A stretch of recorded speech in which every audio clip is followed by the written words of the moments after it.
Thanks for joining us on Not Boring CEs, where we don't think you should be bored to death while getting your continuing ed. Keep listening here, then hop over to notboringces.com to get all your online CE credits. All right, y'all, let's get to learning.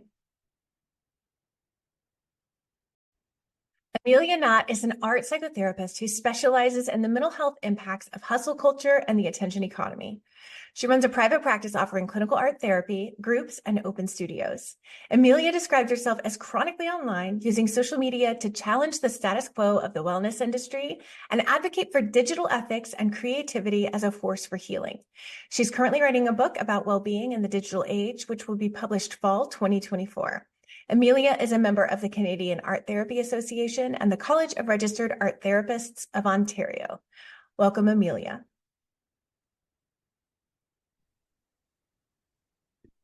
Welcome back to Not Boring CEs. I'm excited to be here today with Amelia Knott, and we are going to be talking about digital ethics.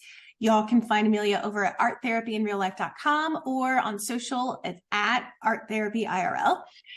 Amelia, thanks for talking to us about this. You have a large social media following. You're in it. You know this stuff backwards and forwards. You've written a book, you are the expert. So I am excited to dive into digital ethics and how this works for people. So where would you like to start? Well, first of all, welcome and thanks for having me. It's funny to be called an expert in this because I feel like this question of digital ethics for mental health professionals is such a new consideration, right? So many of us graduated and studied with people or are supervised by people who didn't have to experience the same world of marketing that this generation of therapists do. So I really feel like the questions that we're contending with are ones that we're kind of figuring out along the way and developing policies and regulations to catch up with. So I think I'm really excited about what this generation of therapists are doing and figuring out to bring the ethics and that duty of care, not just to their client relationships, but also how they show up in the strange world of social media. Yeah, strange it is. So let's talk some about that shift because when I was in grad school, I think maybe Facebook was around, but it wasn't something anybody used for their business. It didn't cross anybody's mind because it was baby brand new. So thinking about how over time it has become not just a part of our personal lives and a thing that we usually hop on every day or every few days, but over time a part of our business lives and what helps us with our business success or hurts us with our business, depending on how we do it. So can we talk some about how that evolution came to be and how that might have altered or changed the way we show up on social media? Yeah. I mean, and similar to you, I graduated just 3 years ago. And even in my grad program, the conversations about social media were pretty sparse. I think it's really just in the past couple of years that therapists are realizing, marketing and social media are kind of one and the same, at least at this moment in digital history. So it's an interesting place to be when the technology is so new. It's also changing constantly. Every couple of months, the rules of the algorithm seem to change without anyone knowing exactly what is going to be successful in those spaces. So it's hard to kind of get our bearings in this new technology, let alone kind of figure out the rules for how we can use these tools to support our businesses in exactly the way that's going to be seen. Yeah. And thinking about the digital footprint that we leave before we even realize we wanted to maybe be in private practice.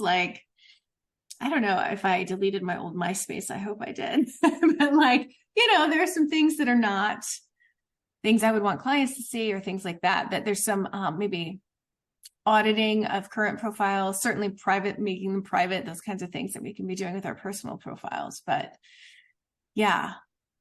So I think that's a really good point. Yeah.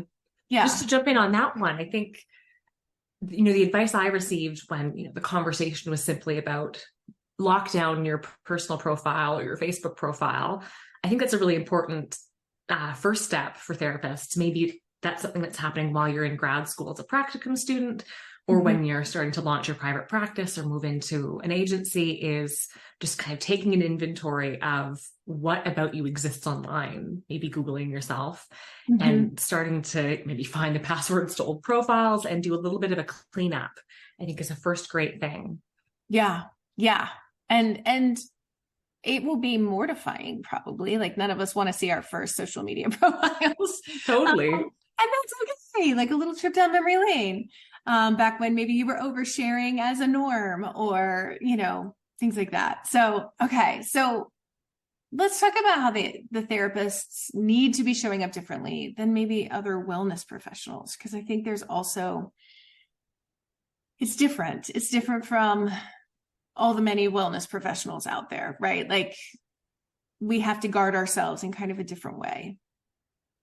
Completely. And the way wellness unfolds on social media, I think, is so interesting because it's really shaped by what we can see, right? What can be shown. And like, if you search #wellness on any social media platform, you're probably going to find things like green smoothies, a lot of thin white bodies, a lot of, really visual shows of what wellness and health can be, or a lot of infographics. But the conversation, I think, about wellness is really shaped not necessarily by mental health professionals, but by folks who have a real understanding of marketing. And in this kind of sea of wellness professionals, like you're saying, therapists, social workers, other medical professionals have a very different set of rules than is normally taught to other folks when it comes to the typical marketing advice that we see. And I think it can be really confusing for a therapist who is, maybe scrolling through a topic and seeing the way other professionals might talk about that, might include client examples. There's so many things that are really common practice in social media marketing that are either ethical gray zones or straight up just violations of our standards of practice. Right. Can we go over some of those? Yeah, sure thing. Things that you see people doing that you're like, oh no.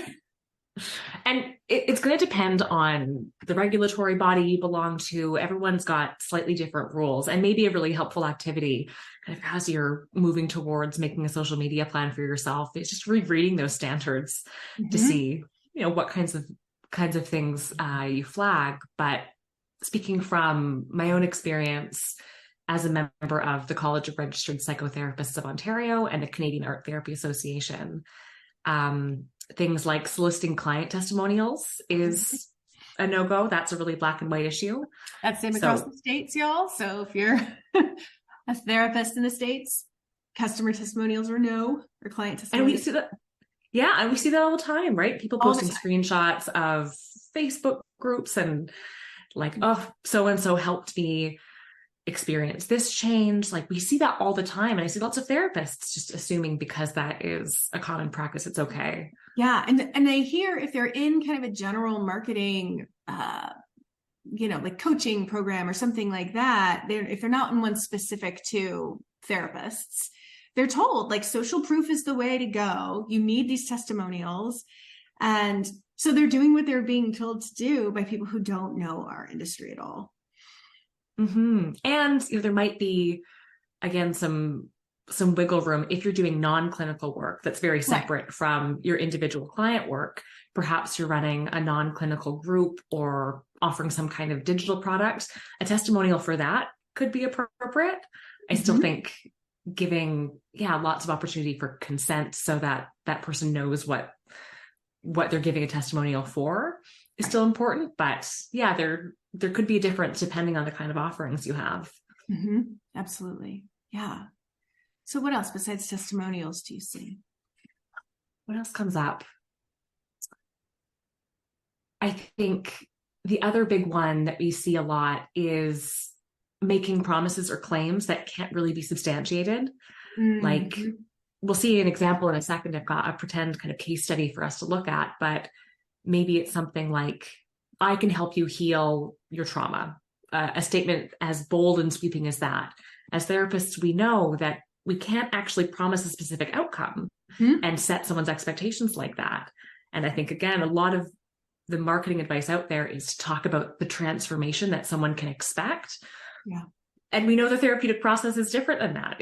It involves so many different things, and we can't promise that in 3 sessions or 5 sessions or 6 months that something specific will happen. So the specific claims one is another thing to be really conscious of. Yeah. And we have to, like, the language for that is so important, because you might not feel like, I didn't say the word guarantee, but there's still language besides the word guarantee that we cannot use or should not use ethically, because we don't know everybody looking at our website. We don't know everybody calling us, and if we can actually make a difference with them. Mm-hmm. So, yeah. Mm-hmm. I mean, and jumping off of that as well, I think the common advice online is to cast a really wide net, to suggest that my approach is one that can work for as many people as possible. Mm-hmm. And again, we don't know necessarily until we sit down with someone in a consultation or we start to build that therapeutic relationship, whether or not our approach is appropriate for that person. Right, right. I'll sometimes see people using things from like online business around like the Pareer method, like something that's like, they name a thing that's really just like them doing a particular type of therapy, that they're taught to do this sometimes in coaching programs that aren't specific to therapists, because they're taught that that's what people want. But our clients want and need something different than that. They're not really interested in like your method and your step-by-step ways to get out of anxiety or whatever. Like they want and need to be seen and heard. And for us to demonstrate in different ways than some like gimmicky name, that we understand them. And this is not necessarily something that's like a huge red flag for our licensing boards, but it does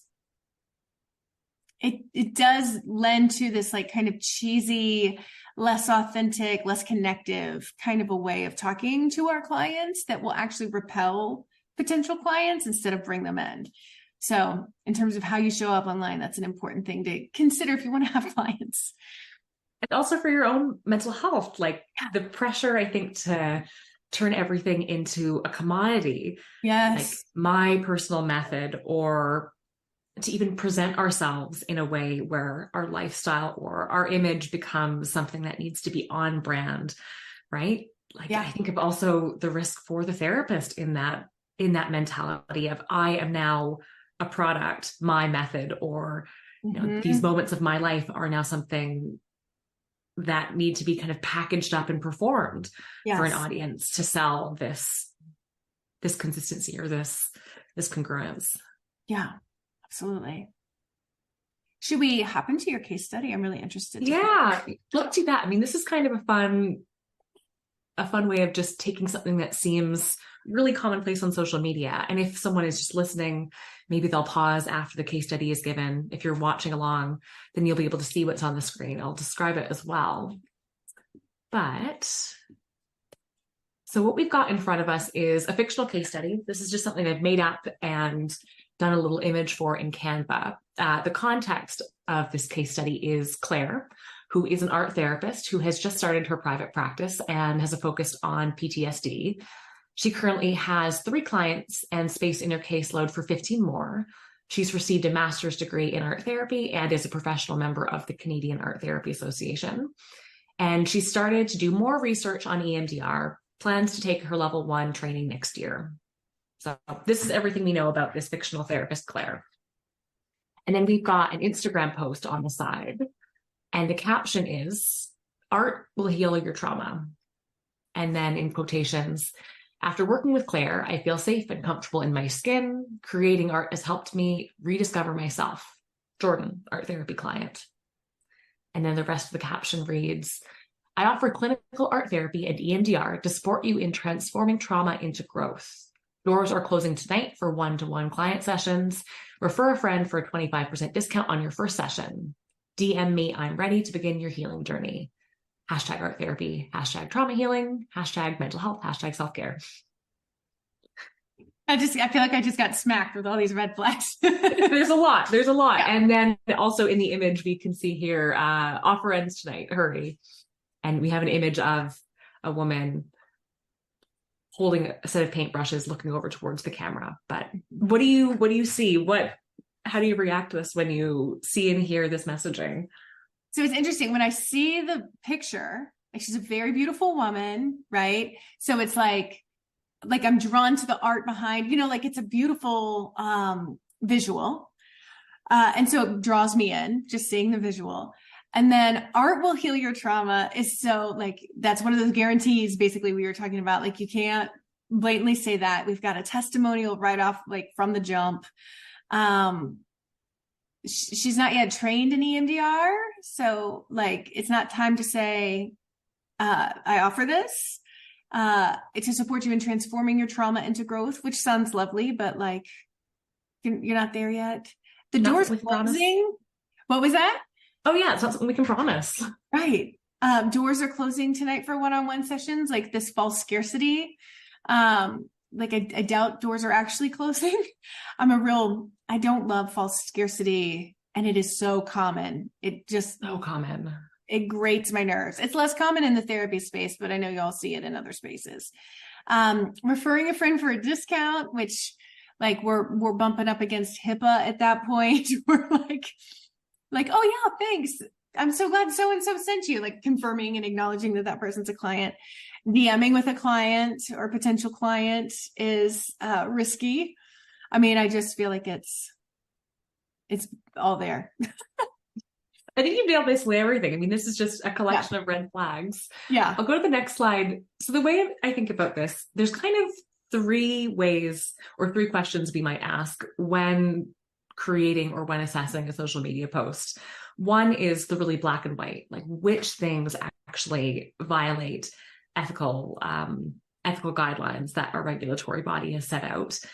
Then, the other kind of gray areas, like, is this really contributing to the therapeutic relationship that I want to build? And then I think the third is just thinking about the kind of culture we want to create in the world. Like, is this the kind of messaging that I want to put my name behind and the way I want to be making other people feel? But the first place is just looking at the standards of practice. And these are pulled from the Canadian Art Therapy Association and the College of Registered Psychotherapists of Ontario. But like you said, unsubstantiated claims are a problem, soliciting client testimonials, offering discounted services in CADA's ethical standards, that's just a straight up no. We can see that she's practicing outside the scope of her education, misrepresenting her training, breaching confidentiality by offering that testimonial as well. And then disclosing personal health information. There's a HIPAA or PHIPAA violation right in there. Yeah. And I want to clarify for people who are listening, not watching, the offering discounted services for a referral. Yes. Is the no-no. Like discounted services are done a lot. So, but for a referral, that's a problem. Yeah. And so this is the stuff that's really clear, but then there's also just some questions to consider, right? Like the first thing you noticed is the way this person has chosen to pose or look at the camera. Right? It's actually a good idea to show your face, right? The great thing I think about social media, we're talking a little bit about what's problematic here, but I think the really powerful thing about showing up online is that a prospective client gets to actually see your face and get a sense of your personality, right? Start to build a relationship ahead of time. And when we're deciding exactly how we want to do that, I think it's important to ask, what are we leveraging outside of our experience? Is it a sense of aesthetics? Is it, in this one, I see a little bit of a sexual undertone, right? Yeah. So how are we posing ourselves and what impact is that going to have on the way a person sees us and the professionalism we're bringing into the world? Yeah. And I think too, so I've noticed there are very few of us who are like true model looking people, right? And this is an actual model. She's not a real art therapist, right? But I'm thinking about how if you are one of those like truly gorgeous people that could be a model if you wanted to, sometimes it's harder for those folks to get clients because you're kind of a little bit more naturally intimidating, even if you're not doing anything on purpose. It's just the way you were born. And so like, for this, if this was a real therapist, I might advise her to have some more relatable kind of poses, just from a marketing perspective, to help people connect to her, instead of this almost aspirational, sexy, like hand on your lip, like that kind of thing. I'm always coming at things from a marketing perspective. So if anybody listening is drop dead gorgeous, like lean more towards that relatability than like the image you feel you look the sexiest in or the most beautiful or whatever.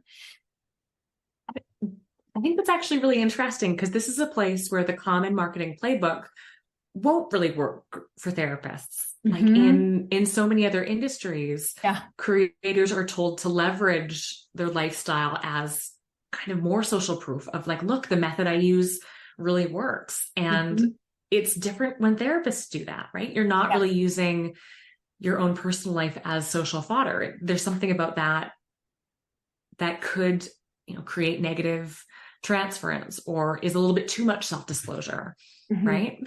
Yeah. And it's not fair in some ways, but there's a lot in social media that's not fair, but it is something to consider when you're creating your images, that like the point, if you're trying to bring in clients, the point is for people to feel like they can know, like, and trust you, that there's some level of relatability, without overdoing it, which I'm sure we'll talk about in terms of self-disclosure and things like that.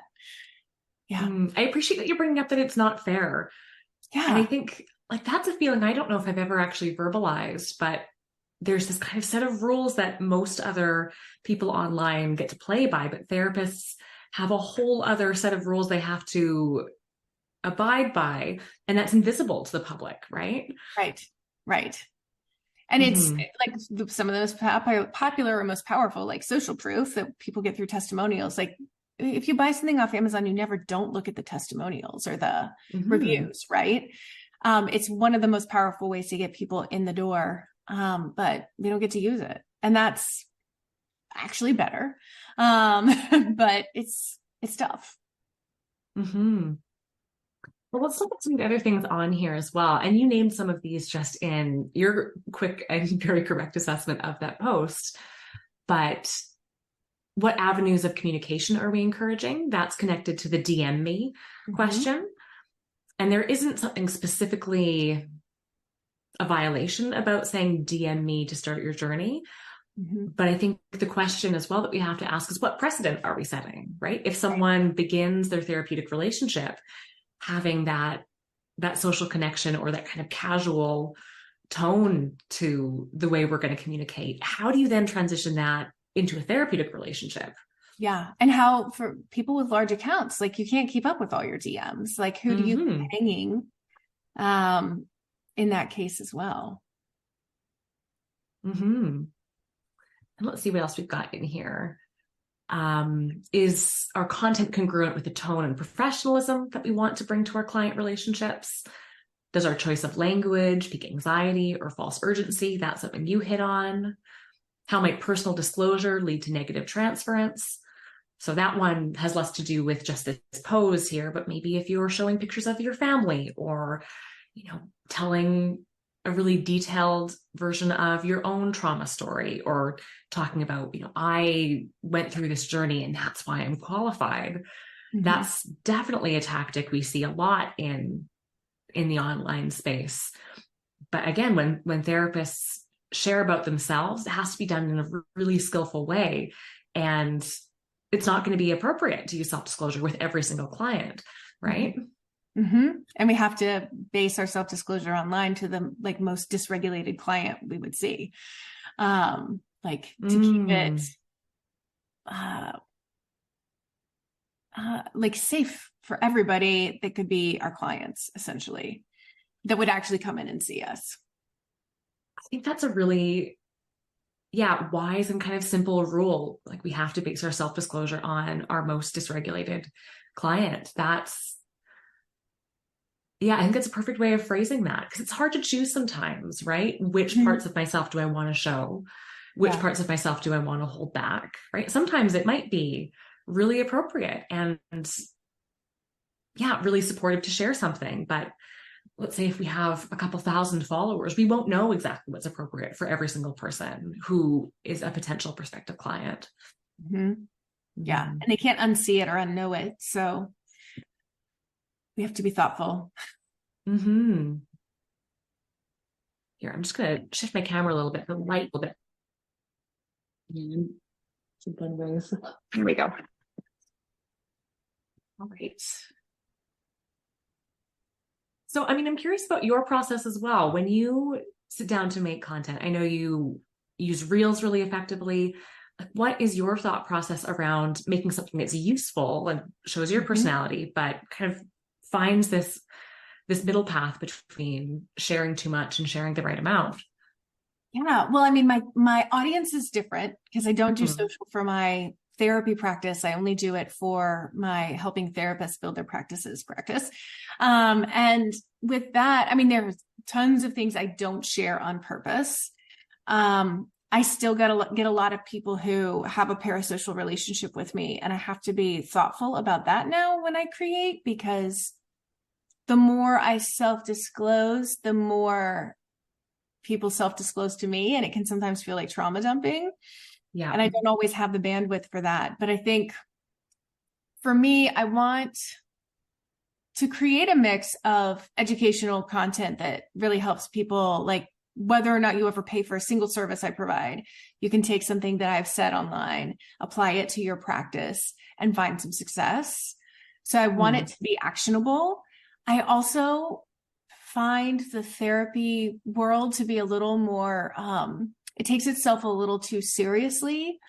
Like I think we need to take ourselves seriously when we're talking to our clients, but I think when we're talking amongst ourselves, sometimes we do this like professionalism, one-upsmanship with each other to try to like prove that we're like legitimate or good or something like that. So I'm trying to, through my silliness, which I will always bring with me wherever I go, create some levity within the field where I can. Because I think many of us, not everybody needs it, but many of us need it to help balance some of the heaviness that we carry day in and day out. And does that feel hard? Like, does it feel hard to strike the right balance and not go too far into levity? It depends. The comments let me know. Oh, yeah. Right. And it's often not even therapists who will comment. Like sometimes I never, ever. So a line that I have is like, I'm never going to make fun of clients or a client.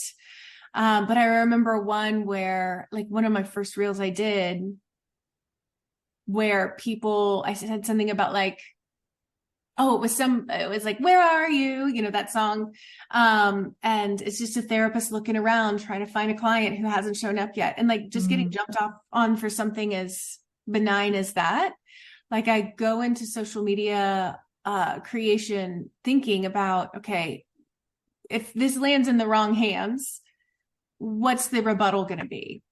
It doesn't mean I don't post it, because ultimately I'm posting for my audience. And if it shows up on somebody's feed who gets offended, that's not my audience, then like I can deal with that. Like I'll have a conversation about it. Or if they're just nasty, delete it and block. But I go into what I post knowing that there's a potential that somebody's going to hate what I say. Anytime I post about fees, I'm going to get a bunch of people that are pissed off at me. But I still fully believe what I'm saying about fees. So that's fine. Like I understand the other side too, but there are lots of people who are advocating for exclusively for clients. And I need to be a voice to help advocate for the therapists so that we have therapists left. So, yeah. And that's a really nuanced conversation, Yes. right? Like if we're going to have a conversation about fees, we also, we're having a much larger conversation about the state of public health and how health is funded and who gets to afford health treatment. And the context of that can't fit into a social media post, even a 10-minute video, right? Yeah. I think context collapses on social media, and it's really tough to try and say the thing, but also acknowledge the different sides, the complexity that go into that issue. Yeah. And I think that's why in video content, the first 30 seconds is often, and if this doesn't work for you, like all these caveats kind of blocking up the front side of a lot of posts, because people anticipate that they'll be piled on because they can't get to everything and can't say everything with the nuance that the conversation actually requires. Right. Right. And I actually have gotten to a point where I anticipate the rebuttals and I'm like, oh yes, here we go. Like I had one a few days ago where I was like waiting for someone to say it so I could further explain, just like in a response. And so I think now that especially now that I take it less personally than I did initially when people would jump on something I did, it's like easier for me to come at it from a more measured, like I can totally validate how somebody would feel the opposite. Like I totally get it. And this is my opinion on my page. So yeah. I think there's something really important about that too, is deciding when we're going to respond and put in the emotional labor to reply. Like, is this, first of all, a question or a comment being made in good faith, right? Is someone trying to engage in a conversation that's productive with you? And is your intention to do the same? Or is someone trying to do that, gotcha, this is why you're problematic, like not actually looking to engage in something constructive with you? I know for myself, that's kind of my way of gauging, do I want to comment back and get into this with this person? If it's a conversation or an argument made in bad faith, it's generally not going to be worth it. Yeah. Because they're not looking they don't care about your opinion. They just needed to let you know you're awful. Yeah. And I like the ones that I'll leave the ones up, even if I don't respond to them, that I'm like, that's a fair point. Like I'm not going to change your mind. You're not going to respect me anymore. If I respond to you, I'm not going to spend the emotional labor on it, but it's a fair point. I'll leave that up. The people who are like, you're ugly and stupid and old, then I'm like, delete and block. Okay. Like if there's no fair point in it. And this is what so many therapists I work with are terrified of on social media, is like true, like haters out of nowhere, haters and trolls. And you don't get those until you have a bigger following most of the time. But I think when you already have a plan in place for that, when it does eventually happen as your profile grows, then that also helps it hurt a little bit less the first time you get some hate online. I really like that idea of having a plan, because inevitably when you're making yourself so visible, so vulnerable in a space like that, inevitably there will be some negative feedback. That's also just kind of the culture of comments, more so on certain platforms than others. But I like this idea of creating a plan of what you will engage with, what you won't engage with, how you want to respond. Like, do you have something specific in your head or like a set of rules for yourself that you follow when it comes to that? Yeah, I do. I mean, like if somebody disagrees and they are really interested, like if they disagreed and they're willing to engage, and I get that vibe from their post, I'll respond. Sometimes if I'm just like wound up and somebody disagrees and I don't think they give a shit about what I have to say, I'll still respond. If I'm just in that space where I want to. Like I said, if somebody's just being rude and mean, delete and block. If somebody just wants to hear themselves yell at somebody on the internet, but they have a good point in there, like if they've got a good point in there, I'll just leave it up. Like I don't need to engage because they're just needing to vent some anger about something and I was there. I don't need to like put myself in the line of fire again by responding to their comment. So that's what I do. And then like early on, I had 2 friends that I could call for when I would get hate, who like were in similar places in their business. So I could be like, it was my feelings. And then they could be like, oh gosh, it sucks so bad. And just to have the experience validated by people who've been there, because it's a rite of passage as your profile grows. I mean, and it's making me think how much I would love to have like a supervision group of other therapists who are also online, or a supervisor who also navigates that space as well, because we need each other to navigate this type of marketing and the types of things it'll bring up for us. Like it doesn't feel good to know that we might be in the line of fire, or if we are visible, other people's reactions to really charged conversations, because the conversations therapists have online are charged for people, right? Yeah. And to go and take that off the screen into relationships where you can co-regulate and receive support that is slowed down with people who really know you and care for you. So important. Yeah. Because the alternative is like somebody that isn't online in the same way. Like it does sound kind of like, I mean, not to minimize it, because I just said it hurts, but it sounds kind of ridiculous to be like, somebody really disagreed with me and 4 people liked what they said, like somebody who's been through that knows like each one of those likes is like a little stab. But and you also, your skin gets thicker the longer you do it and the more that it happens. But at first it's really hard. Someone who I think does a really great job is Casey Davis, the author of How to Keep House While Drowning, who I believe is a therapist. I'm not sure exactly what kind of mental health professional she is, but I was watching something on her TikTok where a follower said, "You used to be so much more patient with us." Responding to the fact or the observation that her responses to criticism or bad faith arguments had gotten sharper. And I really appreciated her response, just saying, yeah, I wake up every day to hundreds of mean, nasty comments. I don't know why the public expects me to just absorb all of that and not have boundaries. Like we're allowed to have boundaries in those spaces. Absolutely. And that's counter to a lot of the advice that we receive in the marketing world, that we're just supposed to exude positivity and act like we're not hurt when people say terrible things to us. We wouldn't give our clients that same advice. No, never. And like, so rarely are our clients, unless they're online, in the position where they're getting that from so many people that they've never met before. Right. So it's an interesting experience that most people don't experience. Like, I think most of us have probably gotten into an argument online at some point, but I would like to believe most of us have not been hateful in that argument. So yeah, but when it's on your, like when it's your account, it all reflects on you.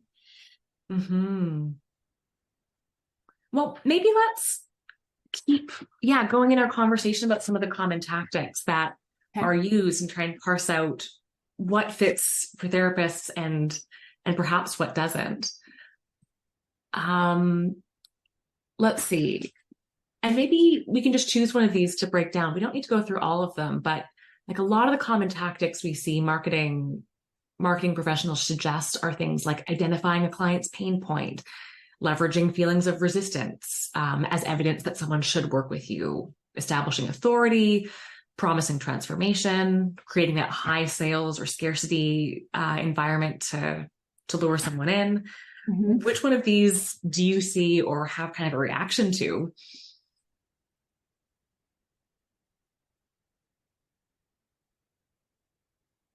The resistance one gets to me. Like, people calling people resistant clients also gets to me. And so it follows that like this, like leveraging feelings of resistance really gets under my skin, because our clients are whole and complete as they are before they've even met us or touched therapy with a 10-foot pole. And I hate this idea that some therapists will lean into that, like, without therapy, people are lesser. Like, everybody needs therapy. I don't necessarily agree. I think therapy can be helpful for most people, sure. But the idea that everybody needs therapy puts an undue amount of authority and almost like a exalted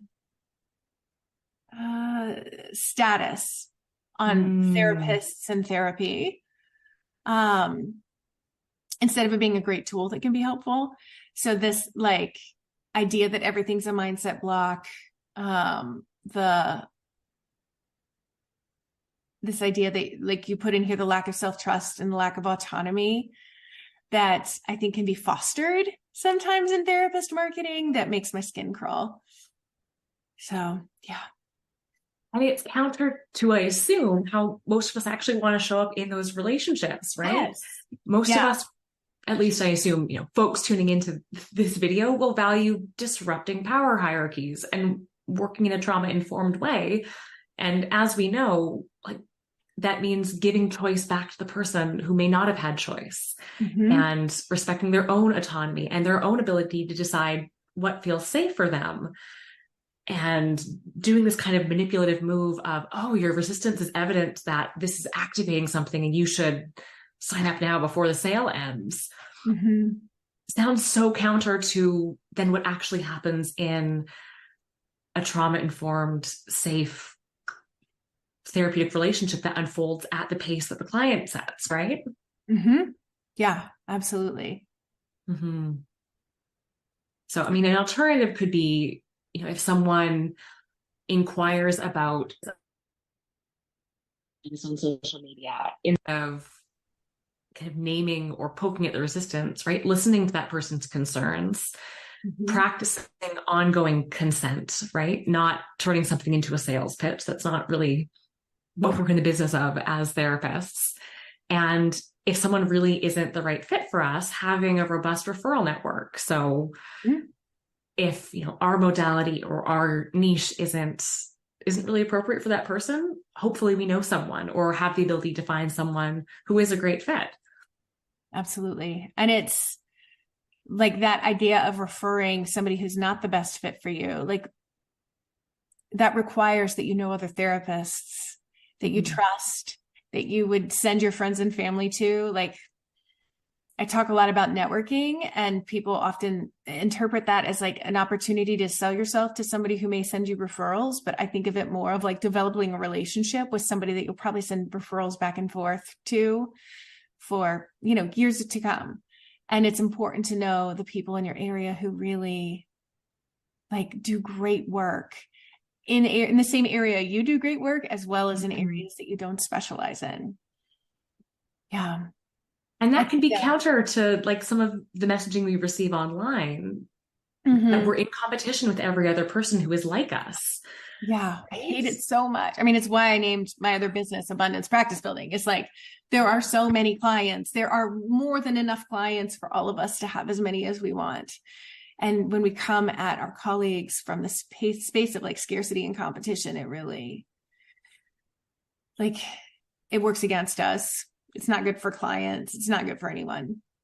There's some mental gymnastics, I think, because on social media, we are in competition, right? Our videos are measured against other people's videos. And even if we don't feel a sense of competition, or we're working actively to not have that mentality in the way we feel about other practitioners, the algorithm is still doing that with our content. I think it takes some real slowing down and kind of looking at the whole picture to say, okay, even though the videos or images I post are being filtered through this competitive system, I don't need to approach the other people around me in that same way. And actually, I need the support of other people who do work like me in a consultation or a supervision kind of relationship, or like we say, to be referring others out.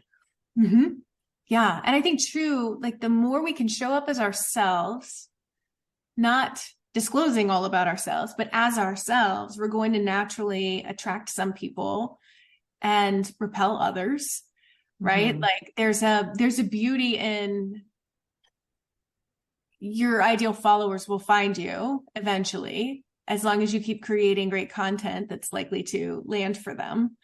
And you don't have to look at somebody else's follower count or how many people saw their last reel or whatever and compare yourself, because it may be like another art therapist, like somebody's more attracted to another art therapist because they want somebody with like a smaller personality, less big personality, and like you show up and you're bright and you're fun, and not everybody's in a space for bright and fun. And that's fine.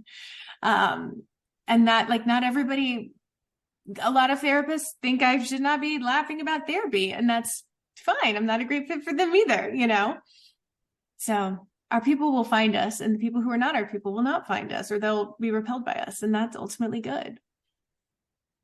And I think that's like the real magic of showing up in this way. Like I know for myself, there was a huge difference in the type of clients and intake sessions I was doing working in an agency and receiving referrals versus transitioning to private practice, where all of my clients come from social media. there's a really different kind of alignment when someone could see, okay, here's this kind of loud, big personality, bright glasses kind of therapist. I like what they're saying. I like the way they communicate. Like the parasocial relationship sounds, yeah, much less often would someone do 3 sessions and then change their minds. Like this is the cool thing about getting to show up versus putting up a Psychology a Day profile when someone can read a paragraph and then try and gauge whether or not they like it just from the words. Right. Yeah. Well, I mean, maybe that's a good transition into talking about some of the practical pieces. Like we've talked a lot about what we see in the digital space, what to look out for, but then when it comes to like really actionable things that people can do to ensure that they're moving through social media in an ethical way, like what things come to mind as just really good practices or starting places for you? So for me, like the first thing I think about is like what you're showing about your life.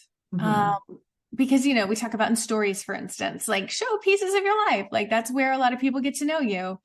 And that can look like you can show your office, you know, you can show your like getting the office ready in the morning routine. You can do a lot of things. But if you're wanting to like show your kids, I would question, like, why are you wanting to show your kids? Is it because you work with other moms with kids, like with, you know, who are parents of toddlers and struggling with tantrums sometimes. And oh, here's your kid having a tantrum. I would caution you to like record that tantrum and put it on there. And instead maybe talk about it. Like, you know, kids are going to have tantrums. I do this for a living. And this morning during my child's tantrum, I did not respond to it in the way I wish I had. Here's how I wish I responded. Something like that, instead of, you know, putting your 3-year-old on camera and using that in your marketing. That would be that self-disclosure, and who and what in your life you show is something that I tend to be very cautious of, from a clinical perspective and also from a safety perspective. And especially if other people are involved, like, are they consenting to what about them is being added to this digital dossier, right? Like, this is a whole other conversation we could probably talk about for an hour, is kids online. But like you're saying, you might not do that in a tantrum, or what you ate for lunch, or a shopping haul, or any of those kinds of things, right? Yeah. So it's interesting because it's another place where the wellness community and our community, like, it's going to look really different. As an eating disorder therapist, I'm not ever going to show anybody what I eat for lunch, because I want you to choose what you eat for lunch based on your own hunger, satiety, and preferences, you know? And I don't want any of my potential clients to see what I've eaten and feel like that's the right thing to eat, or to judge me for it, you know, either way. So I think we have to be really thoughtful on so many, like, there's just so much consciousness we have to bring to this that a lot of people don't. And also you're probably going to screw up, and that's okay. Like, there are big screw ups, and then there are little, like, oh, maybe that was a little too much. And like, let's avoid the big screw ups. And if you accidentally post a little too much, you can always delete it, or like learn from it and keep going. And this is where I think it's really useful to have some kind of digital disclaimer, or a mention of your online presence in, first of all, a disclaimer that's actually on your pages, but also written into your informed consent and as a part of first sessions. Like, I think if we're going to show up online and that's where clients are going to find us, then we have to really name directly, like, okay, we started as a parasocial relationship. Our therapeutic relationship is going to feel different. Like, I get to give you a different kind of presence now. And what you've seen of me and the idea you have of me might actually feel different than us sitting face to face. And if you continue to follow me, then you might learn things about me that wouldn't naturally come up in a therapy session. Like, let's talk about how that's impacting things. I've definitely had that happen with clients before, when I thought something I was sharing was still like, oh, this is creative and kind of in line with art therapy. And then that it had an impact, them knowing that detail of my life. So we talked about it, right? And we talked about what it was like to see that side of your therapist and how that was impacting our therapeutic relationship. So setting the precedent that we can talk about this, and I'm, human, I'm showing up as a human online, and also figuring this out, giving yourself grace, but also making space in the therapeutic relationship for that, I think, essentially dual relationship to be navigated. Yeah. Yeah. I also really like this movement of like therapists are human, like, came out of the doctors are human thing where, just this idea of like, you can show up as a fully whole human being, but I think we have to be really thoughtful about like what that actually means. Like, can you post yourself in a bathing suit at the beach? Absolutely. How is your client population going to respond to that? Before you post that really cute bikini shot, I want you to be really thoughtful about exactly how you're going to respond to the myriad of different things that might come up as a result. That like, if there's anything iffy, have a response for every single response that could come your way from it. Do the actual work, write it down, and then decide, is it worth it to post this? Like, can I just post this on my Finsta that none of my potential clients will ever find? Why do I want to look super cute in this bikini in front of potential clients? What is it about that feels validating to me? What does it give to them? And just like potentially overanalyze it. That's okay. When it comes to keeping our clients safe, I think it's okay to overanalyze a little bit. And then make your decision after really thinking it through, instead of as a knee jerk, like, look cute, might delete later kind of a thing. I think that's so important to this analyzing, like the same way we would in session before offering self-disclosure. What need am I trying to get met? Is there another way for me to meet that need? And it might be a big transition if we're used to showing up on social media and having that be a source of validation. Still can be if you're a therapist, but it has to change, especially if that's going to potentially have an impact on your client relationships. Yeah, absolutely. Yeah. And I think about like some therapists who have profiles who have gotten in hot water in their profiles. Like they've said something that like did not land in the way they thought it would land. They weren't as thoughtful about a post and it really blew up on them. And I often wonder, like, how does that go in session? Because their current clients see that. And I would think like having a plan, you can tell I'm a planner, right? Having a plan for like, if something blows up on your page in a really negative way that, people are saying awful things about you, your clients are going to see that. How are you going to address that with them in session? Are you going to bring it up? Are you going to wait for them to bring it up? Cause like, I wouldn't go to my therapist and be like, well, it looks like you stepped in some shit this week, but I might be aware of it and want to caretake my therapist, or, try to bolster them subtly throughout the session. And we don't want our clients to feel like they have to spend any of their session time taking care of us. So, or the opposite, right? There might be a breach in the trust that you're not even aware of. Yeah, absolutely. Yeah. Like, I didn't know you felt that way. I don't know if I can be fully authentic and vulnerable with you if that's the way you are. Yeah. And so it might be then you like notice those subtle differences from the previous session and you ask. But there's just a lot to think about that isn't the happy-go-lucky, I'm going to post something on social media that a lot of us think of. Well, and maybe speaking of planning, I know we're coming towards our pause, talking about just at least one practical thing in that planning realm. Like what you can do, like having that plan for when things go south or when you're being called to more accountability, but also just outlining, again, in some kind of disclaimer, how you want to show up, like your reasons for showing up, and how you're going to communicate to your clients about this kind of other presence. It's like there's a third presence. There's you, the therapist, there's the client, But then there's also you, the therapist, as an online personality. And how does that, come into the therapeutic relationship? So I And think something really, oh, sorry, go ahead. just like when you say as an online personality, and I want people to be really clear that like that could be with 1,000 followers. We're not just talking about people with 100+ followers.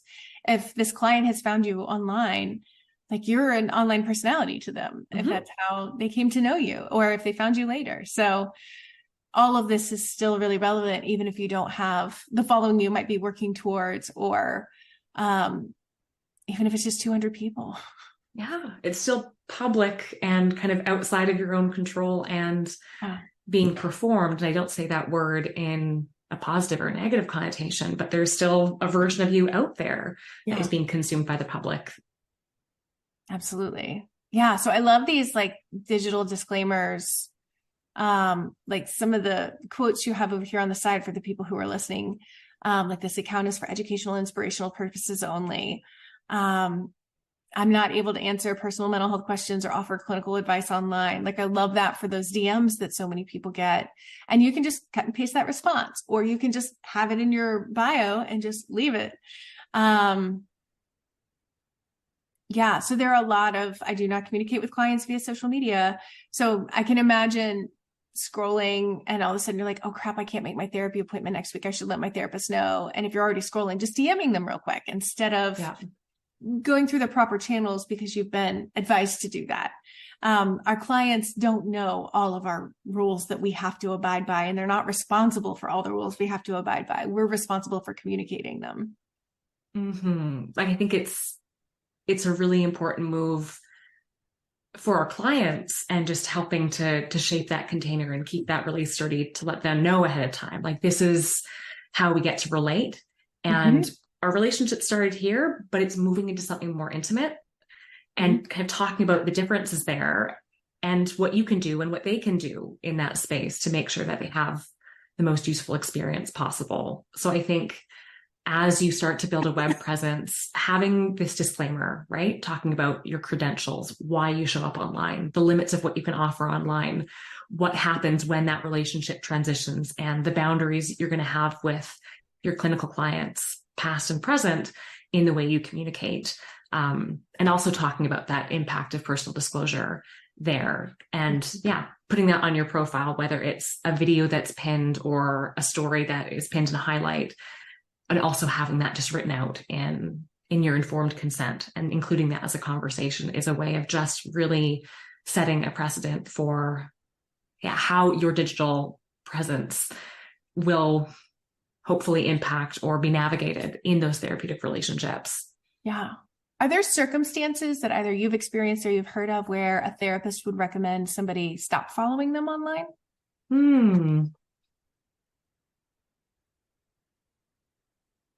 That's a great question. I mean, I think if it became obvious, and I'm just thinking in hypotheticals right now, like if it became obvious that a client had a really strong, like a new client had a really strong parasocial relationship and was really excited by what they saw and kind of, hyped up by maybe the kind of notability or celebrity of connecting with someone they've connected with online. Like if that felt really strong, then maybe there would be a place early in the relationship to unpack that and explore what it feels like as that relationship transitions, and whether or not it would feel useful to experience that relationship in the office or in the Zoom room versus outside sessions. So that's just what I can think of, but what comes to mind for you?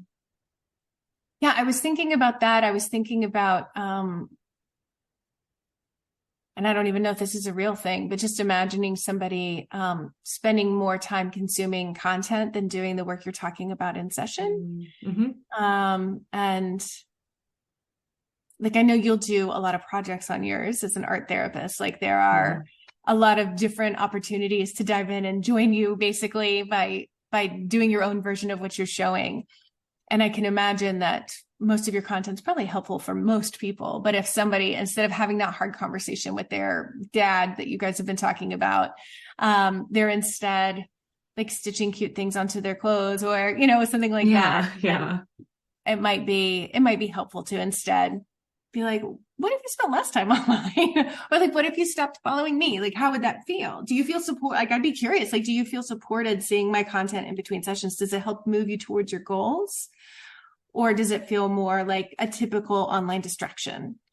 It just is more skews more positive maybe than some other things posted. I think that curiosity is the right way to approach that conversation. Like, what is it like to see me maybe on a daily basis between our sessions? And does all the other content you see me talking about take away from the focus of what you want to be doing, or is it helpful? Yeah. Ooh, this was fun. Who knew ethics could be so fun? It's my favorite conversation. I love talking about ethics. Yeah.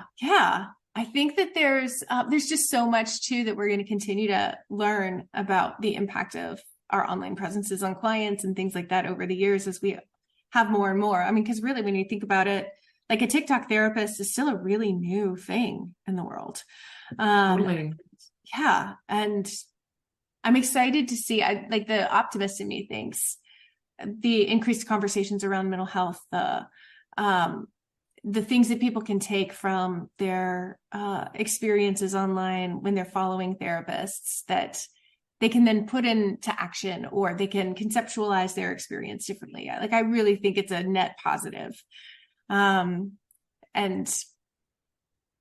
I think that there are some negatives that come along with it for people who are not responsible with their social media production as therapists. I think that's part of why everybody is diagnosing everybody else as narcissistic or, or whatever. But I think that there's overall a real net positive, and I'm excited about it as not just a marketing opportunity for therapists, but just for the good it can do in the world. Right. I mean, and I think therapists potentially have a really cool role to play in setting the culture of this next era of social media, right? Like, if we're following a certain set of ethics and modeling, we don't necessarily need to use testimonials or use these same tactics, that there are effective ways to show up and support your business, connect with clients, that is really honoring of those people's autonomy and really respectful of their emotional experience. Like, maybe that can actually change the culture of social media marketing. Like, that's my biggest hope, is that we can model something different and impact the culture in a really positive way. Yeah, absolutely. I love it. Yay. Well, thank you so much, Amelia. And you have a course around like social media ethics, right? Yes. It's called Ethical and Effective Social Media for Art Therapists. It's a 2-hour webinar, and there's a little bit of a focus on art therapy and expressive arts therapists specifically at the beginning, but it's really meant for all kinds of mental health professionals who belong to regulatory bodies. Wonderful. Awesome. And so that's at your website, arttherapyinreallife.com. And I would love for everybody to go ahead and check that out, because I think if you're wanting to have an online presence, especially on social, then I think it can be really helpful to have a guide with that, so that you're not stepping in it. So. Yeah. And I'm really happy to offer everyone who is a member of Not Boring CEs a discount on that. And we'll include the discount code as well if anyone wants to dive into this topic in an even more detailed way, with some more actionable journaling and activity prompts to figure out what ethical and effective social media means to you. Thank you. Very generous. I appreciate that. All right. Well, Amelia, I will talk to you later. Have a really great rest of your day. All right. Take care. See you around the internet. I hope that broadened your clinical horizons. Head over to notboringces.com to get your CE credit. Want to have a not boring conversation with me about your clinical area of expertise? You can apply there too. If you like this conversation, leave us a 5-star review, tell a friend, and be sure to subscribe for future conversations.